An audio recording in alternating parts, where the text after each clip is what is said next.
La première des choses, ayyuha al-ikhwatul kiram, que je vous recommande ainsi qu'à moi-même, est de se préserver du châtiment d'Allah subhanahu wa ta'ala, de mettre en pratique ce qu'Allah nous a demandé, de nous abstenir de ce qu'Allah nous a interdit, de nous préparer au jour dernier et de nous contenter de ce qu'Allah subhanahu wa ta'ala nous a accordé.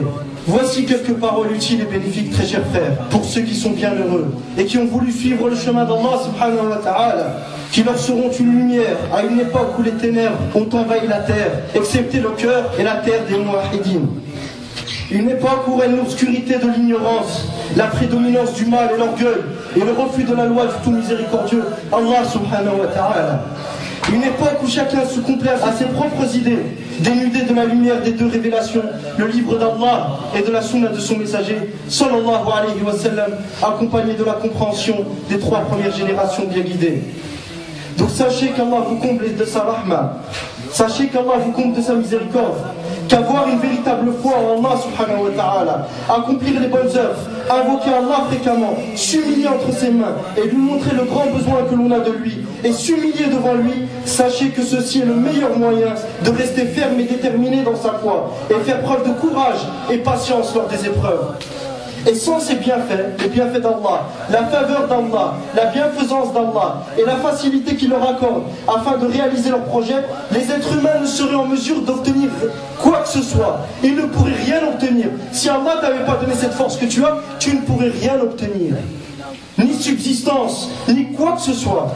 Et les êtres humains sont dans le besoin qu'Allah subhanahu wa ta'ala les protège et repousse les calamités et les malheurs qui risquent de les toucher, ainsi que les difficultés et peines dont ils sont victimes. Sans sa protection, sans la protection d'Allah subhanahu wa ta'ala et son secours lors des difficultés, s'il ne les soulageait pas de leurs peines et qu'il ne faisait pas suivre les moments difficiles qu'ils rencontrent de facilité, les êtres humains vivraient tout le temps dans les difficultés, dans les malheurs. Si Allah ne te protégeait pas du mal, si Allah ne retirait pas les difficultés que tu vis, tout le temps tu vivrais le malheur. Tout le temps tu vivrais les difficultés. Ya ayyuhan nas, antumul fuqara'u ila Allah, wallahu huwal ghaniyyul hamid. Et Allah, il n'a pas besoin de nous. Allah, il a besoin d'aucun être humain. Allah est le seul qui te fait du bien sans rien attendre en retour. Allah est le seul à te faire du bien sans rien attendre en retour. Vérifie autour de toi. Y a-t-il un être humain qui te fait du bien sans rien attendre en retour? Même le croyant, il cherche quoi quand il te fait du bien? Il cherche la récompense d'Allah. Les êtres humains sont dans le besoin sans cesse de l'éducation qu'Allah subhanahu wa ta'ala leur octroie et qu'il leur donne sous toutes ses formes. Et la gestion de leurs affaires sous toutes ses formes. Et y a-t-il une meilleure gestion pour l'homme que celle d'Allah? Y a-t-il une meilleure gestion de ta situation, de tes affaires, de ce que tu entreprends en ce bas monde et dans l'au-delà que celle d'Allah subhanahu wa ta'ala? Les êtres humains sont dans le besoin sans cesse de l'adorer, de l'aimer, de lui vouer un culte exclusif, de n'adorer que lui, une soumission que seul lui mérite, et une adoration dont il est l'unique maître.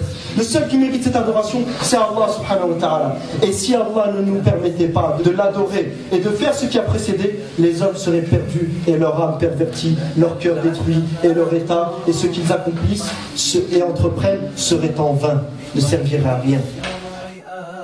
Et les êtres humains sont dans le besoin qu'Allah subhanahu wa ta'ala leur apprenne ce qui leur est profitable. Et si Allah ne nous enseignait pas ce qui nous est profitable, on serait les pires des ignorants et les plus grands des ignorants. Et si Allah subhanahu wa ta'ala, après t'avoir appris la vérité, ne te permettait pas de la mettre en pratique, ton âme serait menée à la perdition et tu ne pourrais jamais corriger ton âme. Tu ne serais jamais en mesure de corriger ton âme si Allah ne te le permettait pas. Donc Allah t'apprend et te permet de pratiquer. Les êtres humains par nature sont dans le besoin permanent d'Allah subhanahu wa ta'ala, dans tous les sens du terme du besoin. Et quelles que soient les considérations, les êtres humains sont tout le temps dans le besoin d'Allah subhanahu wa ta'ala. Qu'ils ressentent ce sentiment dans certains cas ou qu'ils ne le ressentent pas. Ils sont tout le temps en permanence dans le besoin d'Allah subhanahu wa ta'ala. Et celui d'entre eux qui aura réussi et à qui le bonheur et la réussite aura été accordé est celui qui ressent ce sentiment de besoin à tout moment, à chaque instant, dans tout ce qu'il entreprend, dans son dîn, dans sa religion, dans sa dunya, dans sa vie mondaine. Celui qui a ce sentiment permanent du besoin d'Allah subhanahu wa ta'ala, c'est celui qui aura tout gagné. Celui à qui la réussite aura été accordée.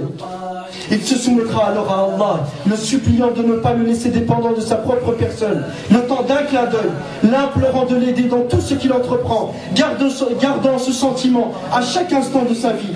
C'est ce genre de personnes qui seront le plus méritoires du soutien complet de leur Seigneur, Tabaraka wa Ta'ala, et de leur seul et unique Dieu qu'ils adorent. Ce Seigneur qui est plus clément envers l'un d'entre nous et envers les êtres humains que la mère envers son enfant.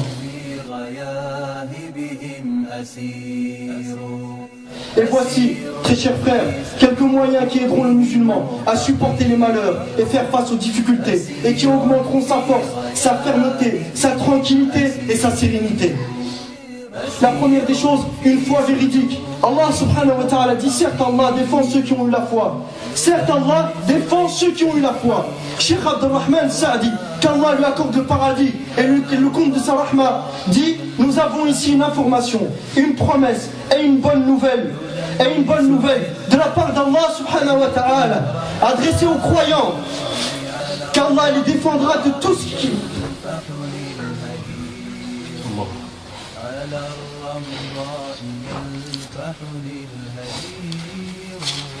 يدوس كرامتي حينا وحينا يقهر وهو خمار سكير يدوس كرامتي. Qu'Allah les défendra de tout ce qui leur est nuisible et les protégera de tout mal en raison de leur iman, de leur foi, parce qu'ils sont croyants.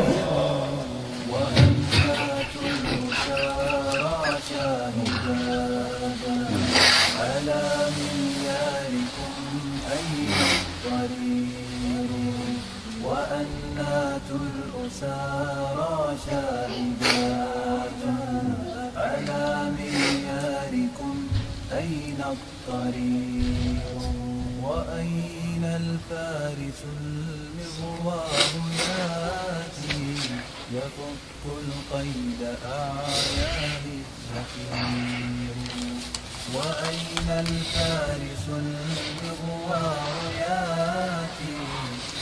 Donc Allah défendra les croyants de tout ce qui leur est nuisible et les protégera de tout mal en raison de cette foi qui est ancrée dans leur cœur, en raison de ce iman, parce qu'ils sont croyants. Il les protégera contre le mal des mécréants, contre le mal et l'insufflation du shaitan par lesquels il essaie de les détruire, de les démoraliser, contre le mal de leur propre âme et les conséquences néfastes de leurs péchés. Car ayyuha al-ikhwa, les péchés ne sont pas sans conséquences. Les péchés ne sont pas sans conséquences. Et lors des malheurs, des difficultés, ils leur retirent ce qu'ils ne peuvent supporter.